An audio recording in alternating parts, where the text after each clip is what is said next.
in my work as a journalist and a documentary filmmaker, I enter into brief relationships with people, and then I'm gone. I think it might have been Joan Didion who said that when you're doing the kind of writing that she did, you ultimately are going to betray the people that you are talking to because they're going to say something that they didn't want to say at the beginning of the conversation or what have you.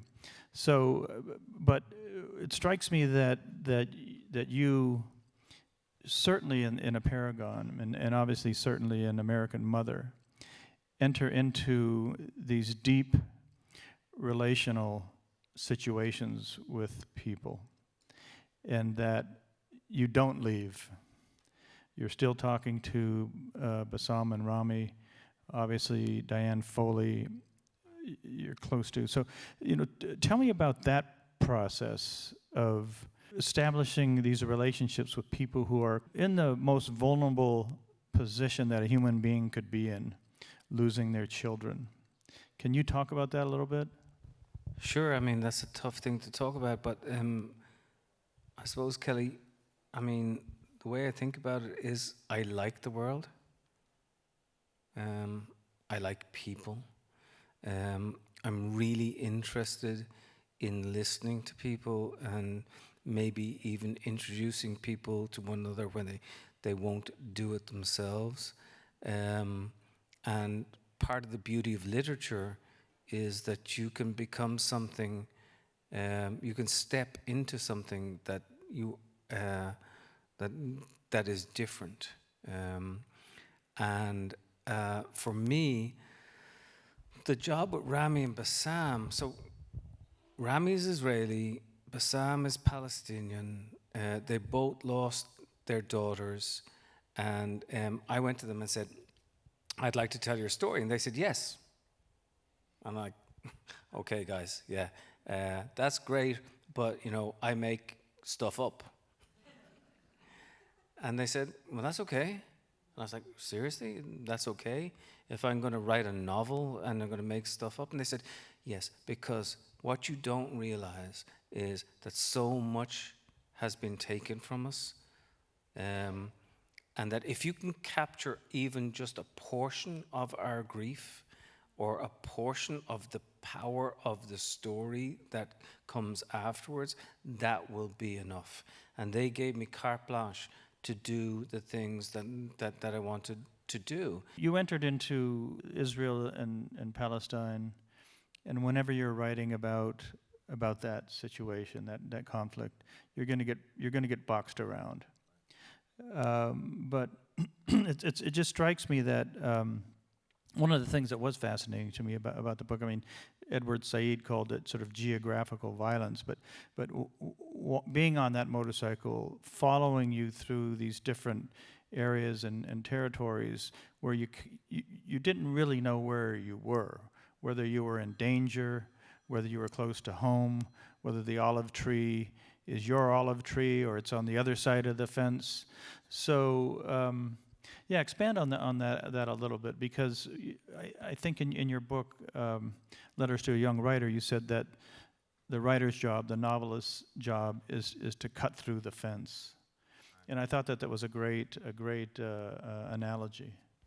I had no skin in the game, really. I mean, I did want to talk about a specific area of the world, but to me, it's much more interesting to delve down deep into the human story rather than the political, and rather make a diatribe that about one side, the other side, and these sort of things, to make it messy.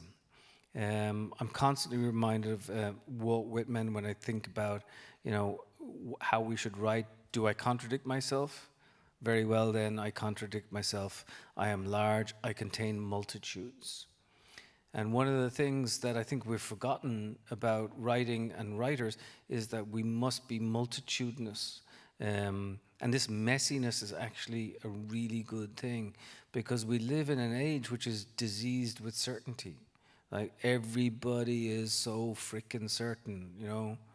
You know this way, right? Yeah, thank you. It's like, yeah, come into the room if you look like me, you vote like me, or you sound like me, right? Otherwise, stay out. That that didn't happen, as far as I know, a while ago. But we live in increasingly narrow lanes, and I think it's the job of the contemporary social artist to be reckless now, because people don't fear your bite as much as they did even 50 years ago, when people cared about writers and writing and what was going on. So the job of the artist now is to push it as far as she, he, they can, and to form these questions, but not to tell anybody how to think. I'm so sick and tired of being told how to think, you know. It strikes me that Rami and Bassam are people that have learned something very important in life, and that's how not to be bullied. Part of the tape, we're going to see a little bit of a tape at some point here, but not the part that you're going to see, but he says in this tape, Rami does, I'm unwilling to put on the jersey of my team. And it was such a great way of saying, I'm not going to be bullied into saying things and believing things that I don't believe are true. I'm not going to be cowed. I'm not going to be afraid. The worst thing that's happened to me, that can happen to anyone, has happened. I have no fear. So talk about that, if you would, about those two and their strength. Okay, to all the Irish people in the audience, can we say, roll it there, Colette? I'll be honest with you, like, I'm very proud of the fact that I spent those 4 years with them, or 4 or 5 years working on this book, because it's a testament to them and to their courage. And they get turned away from schools in Israel, you know, right, and in the West Bank right now today. But they keep on going, and their message hasn't changed. It was an amazing project for me to work on. When I was reading Paragon, I felt like it was kind of a dream, which novels can do to you. They can send you into a kind of dream state, and then you stop reading and you put the book down and you wake up. But so this is more about the structure of a Paragon. I'm reading along, and Muhammad Ali is in it. Is in my dream. Borges is in my dream. Sigmund Freud and Einstein are having a conversation about why war. Philip Petit, who walked across the Twin Towers, is there in the book, and walking across a valley. And maybe he has a dove on his head, but it might be a pigeon. And he ascends into the sky like some Fellini film or something. But so talk about all of that's in there. That, you know, why you put that in there, and what your artistic process was there. Look, I think, Kelly, we have to be really honest about this. Writers don't know what the hell they're doing. Well, you sure seem like you do. No, but honestly, we don't know what it is that we're doing. It's only afterwards, when it gets read, or it gets, you know, or like, sometimes it's like a question in complex mathematics, and you know, these people who do complex mathematics, and they go for years and years and years and years, and they search out a problem, and then suddenly it's just like, eureka, you know, the bath water raised, and I know what it is. And it was all so simple. But nothing is simple, especially simplicity, right? So you search out some form of simplicity, and you try to tell it the way it is. But most of the time, as a writer, you don't know what it is. You write in Letters to a Young Writer, go down to the dark places, but bring a flaming torch. And I thought that was a great image too. So talk about that image that you're in dark places. You have to go there, but you've got some light with you. Yeah.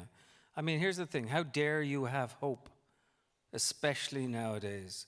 How dare you, like, even think that like, you're so sentimental, you're so stupid that you, like, you think that you can have some hope. But I'm really interested in the in that Gramscian notion. Antonio Gramsci, who talks about like being a pessimist of the intellect and an optimist of the will.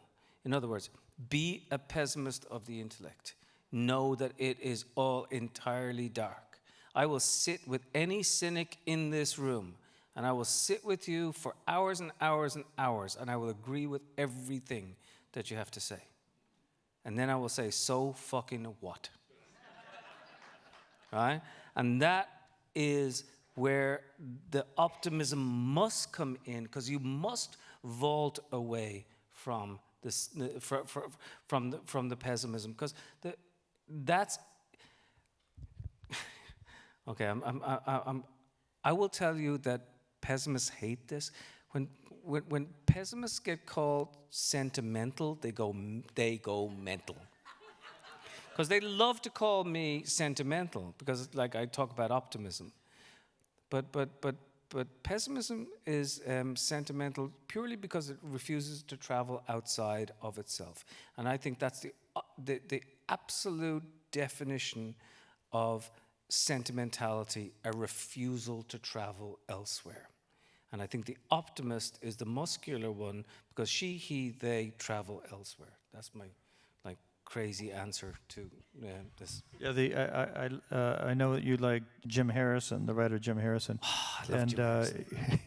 he wrote once that, well, being a critic, a book critic is like having a job of telling parents that some of their children are ugly, and that he hated the fact that dueling was no longer allowed. But He says at the end of one of his famous poems called Letters to Yesenin, and it's basically a suicide note or a potential suicide note, and he says, "It didn't come to me like a burning bush or a pillar of light, but I have decided to stay." I wanted to ask you a general question about some other works, and it has to do with the theme that we're talking about tonight, which is parents losing their own children.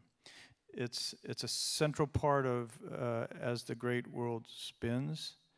There's a chapter there of women who get together and talk about the loss of their sons in the Vietnam War.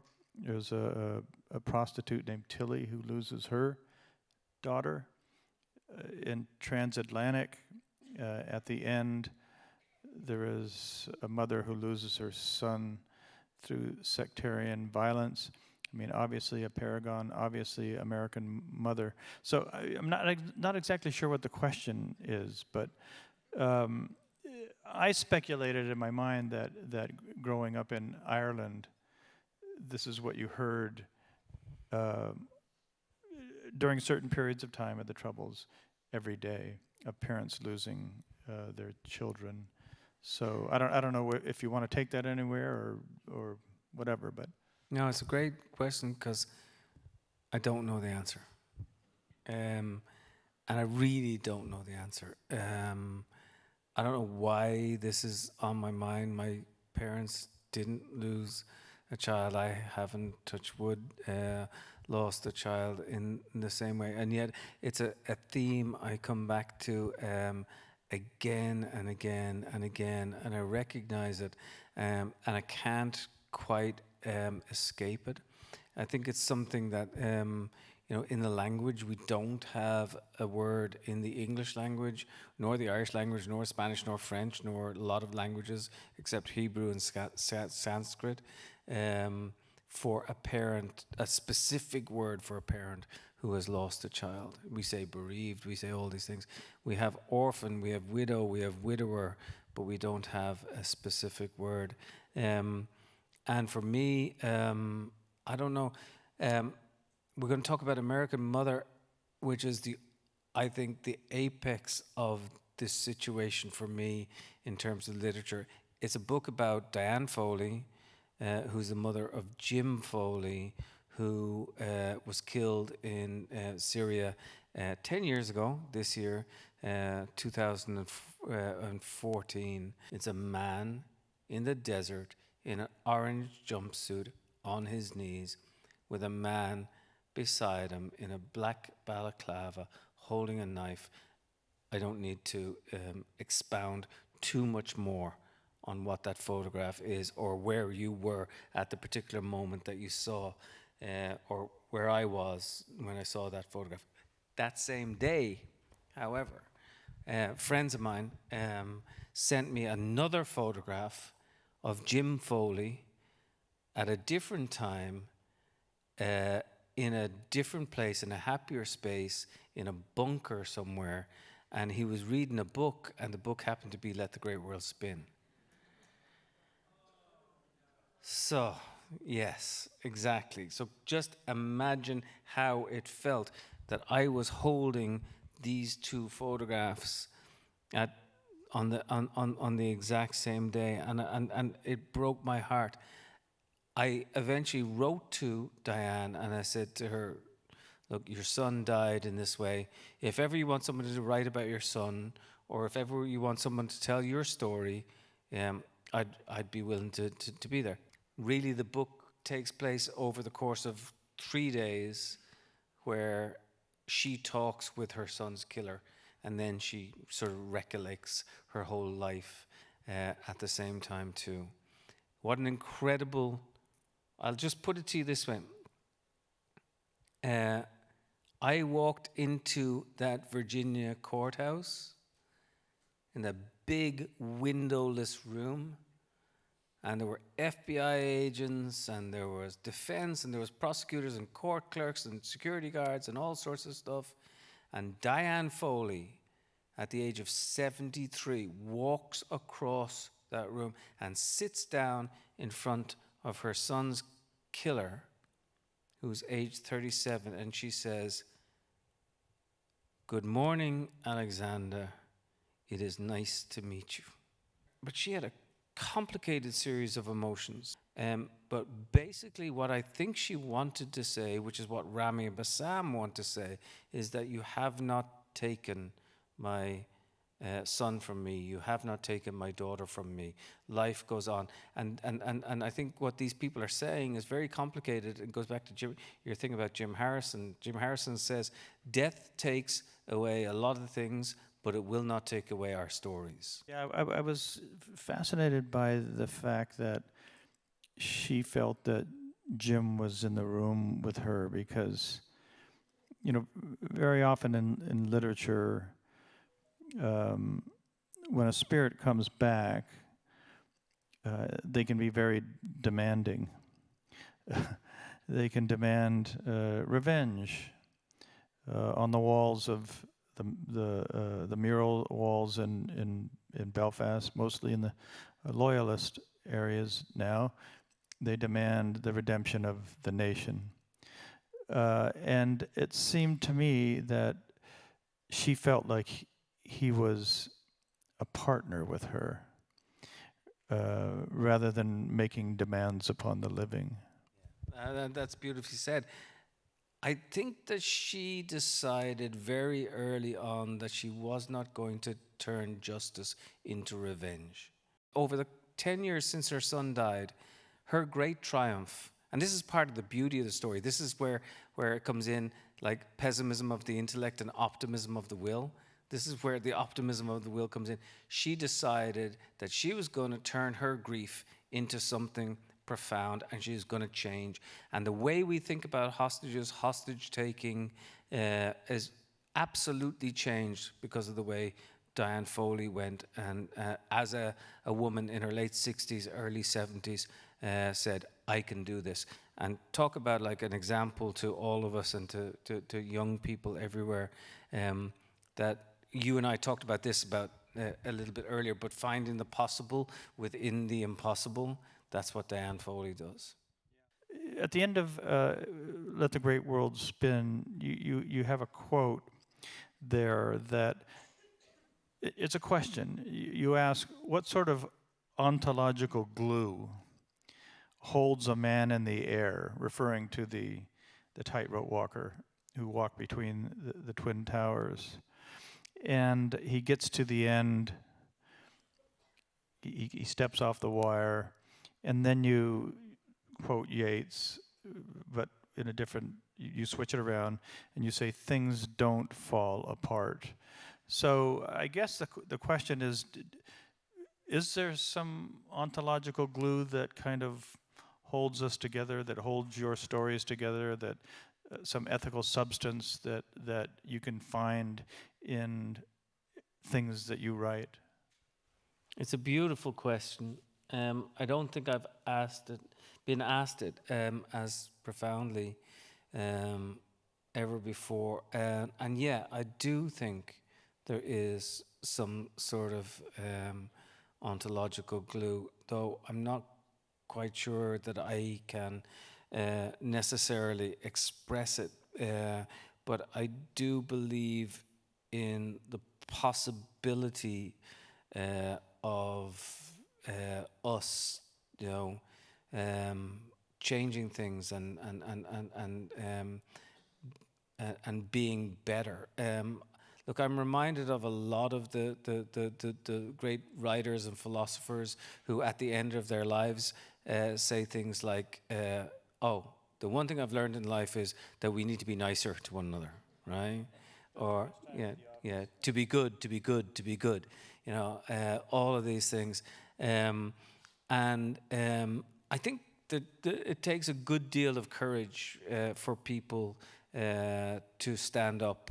I was talking about B'Tselem, I was talking about Parents Circle, I was talking about Combatants for Peace and all these people in Israel, and then all these other groups in Palestine, standing up for what they believe in against the available current of despair and wanting them to be minimized and atomized. For me, they're the people who are the heroes. And I will say this, I talked to you a little bit about Narrative 4. It's the organization, my co-founder, Lisa Consiglio, is here tonight. It is the organization that drives my heart in many, many, many ways.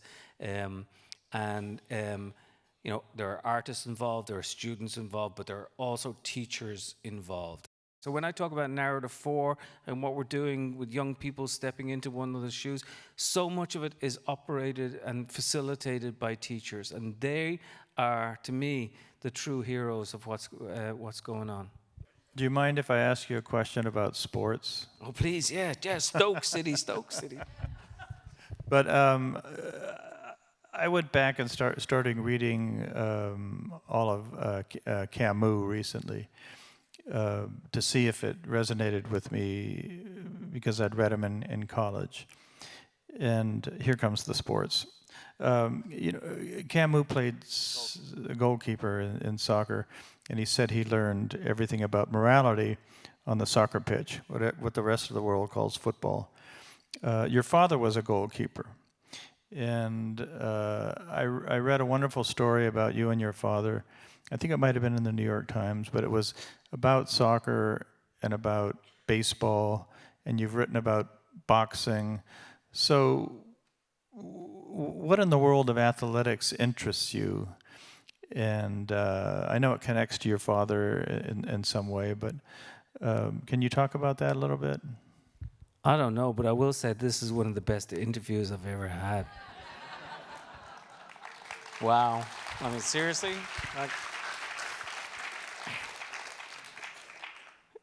I'm talking about all these things that I really, really like. Yeah. Again, I don't know. I will tell you this, that the music of my childhood was my father writing on a typewriter in a shed outside our house in Clonkeen Road in Dean's Grange, and he was writing about football. And he would come into me after he'd written these chapters on these long lines of news tape, you know, the rolls, and he would give me the books that he wrote 7 kids' soccer books. And he would give me the rolls and ask me to read them and edit them. And I would say one story. And this is the moment, I now know this is the moment when I knew I wanted to be a writer. Of course, I didn't know it then. I'm about 9 years old. My dad's book had just come out. It's called Goals for Glory. Georgie Good has just scored a goal. My teacher, Mr. Kells, in St. Bridget's National School in Foxrock, is reading the story to us in successive Fridays for 5 Fridays in a row. The last Friday, the guy in front of me, Christopher Howlett, jumps up in the air because Georgie Good scored a goal and they win the final. And I'm thinking, oh my God, this has all happened from my father's head in the shed or on the side of my house, and now somebody is like jumping up in front of me. And what incredible power writing actually has. You know, now I know that I was thinking that, but I probably didn't know it at the time. But I think that was the moment when I actually became a writer. And so a lot of it has to do with football, with soccer, with you know, with sports. I'm also very competitive, which is not a nice thing to be necessarily, but I do find a lot of space in football. I wish I could write about football. Much easier to write about boxing. Much easier to write about baseball because that's mano stuff. But the team stuff, the football is much harder. I might try to write a football novel at some stage, probably about goalkeepers. I think we're coming to the end, so I wanted to ask you about what, as a novelist, what endings require. Happiness. The Sorry, that was rude. the literary critic Frank Kermode wrote a book called The Sense of an Ending.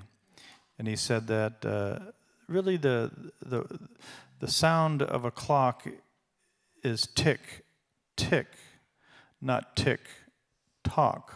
But it's the talk that provides the satisfactory ending. So other than, what's a satisfactory ending for you? Yeah, I'm thinking of the line, that's the way the world ends, not with a bang, but a whimper. But I don't actually believe that. The sound of a satisfactory end is a sort of raising of the spirit, a sort of gospel song, language pushing itself out there, trying hard to reaffirm who we are and to send some sort of profound message about how we actually do matter, because we really do matter, and I think our young people need to know that. And I think, you know, oftentimes we forget it. So for me, the sound would be, you know, upon all the living and the dead. You know, find that Joycean notion and hit the yes, yes, yes, yes, yes, and also to engage in the mystery of things. And I really want to thank people actually for listening to all of this tonight. It's been, for me, it's been a really wonderful evening. Kelly, you've done a fantastic job.